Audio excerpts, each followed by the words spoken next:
एते प्रबल खरा होची एई खरारे आपण माने ए भलिया घोल दही बनेकी पियंतु देखिबे दिन सारा आउ पेट आउ गरम रहिबनी। सेमतिरे तो समस्तंकु झाड़ा होची पेट गरम रोची पेट गरम हे गेले खाइबा पई किछि रुचुनी सेही परिस्थिति रे आपण गोटे ग्लास ए भलिया घोल दही बनेकी पियंतु देखिबे बहुत बढ़िया लागिबो। आशा करूची ए रेसिपी आपण माने पसंद करिवे आउ बहुत कम समय रे मध्ये आपण याकू बनेकी पी पारिबे। बनेबा मध्ये बहुत सहज। चलंतु ताहले स्टार्ट करिबा। प्रथमे आमे जे कोनोसी गोटे जगह नहीं जावा बड़ जगहटे आपण निज परिमाण अनुसार तापरे एबे आमे एथिरे दे दबा आधा कप खंडे दही। मु 2-3 ग्लास पई करूची सेति पई आधा कप दोची। दही बहुत कम परिमाण रे ही लागे।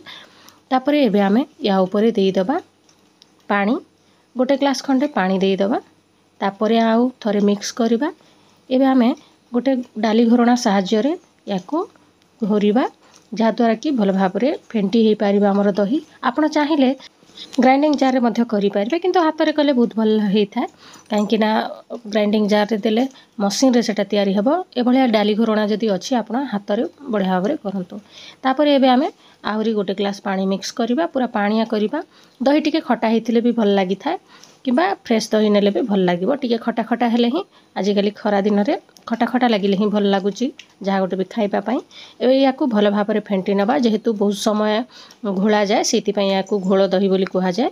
एठी देखि पारथेबो बढ़िया भाबरे फेंटी सारिची दही को 2-4 मिनिट ए भलिया फेंटीबे। ए भलिया फेण बाहरिबो आ दहीटा पूरा पानी सहित भल भाबरे मिक्स हे जिवो से पर्यंत ही आपण याकू देहरे फेंटीबे। एठी देखि पारथेबो बढ़िया भाबरे फेंटी हे गलानी। एबे मु एथिरे अदा आउ कंचा लंका छेचा दे देउची। कंचा लंका आपण निज टेस्ट अनुसार नेबे आउ अदा जदि आपण पसंद करू नाहंती ताहले अदा को स्किप करि पारबे किंतु देले बहुत भल लागि थाए। तापरे एथिरे मु किछि पुदीना पत्र मध्य काटिकी देइछि। तापरे एथिरे दे दबा ब्लैक सॉल्ट आउ टिके नॉर्मल लूण दे दबा। दुईटा को मिक्स करके देबे टेस्ट अनुसार आपण दुईटा को मिक्स करके देबे। तापरे एबे मु एठी रखिछि गोटे चामच खंडे भजा जीरा गुंड। बहुत बढ़िया फ्लेवर दै थाए भजा जीरा गुंड देले आपण निहाती अल्प टिके पकेइबे।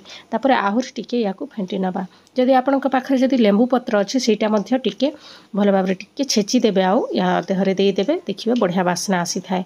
तापरे आपण टिके धनिया पत्र मध्य या ऊपर पकई पारिबे किछ असुविधा नै भल लागि थाए बासना दे थाए।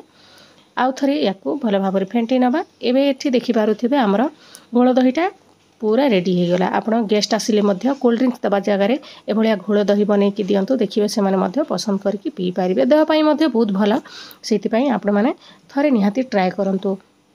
आपण या देहरे चाहिले आइस क्यूब मध्य पकई कि पी पारिबे। एठी देखुथिबे मु ए भलिया नॉर्मल ही सर्व करिछि। देखा हबो नेक्स्ट वीडियो रे गोटे नुवा रेसिपी सहित। वीडियोटी को शेष पर्यंत देखिथिबारु बहुत बहुत धन्यवाद।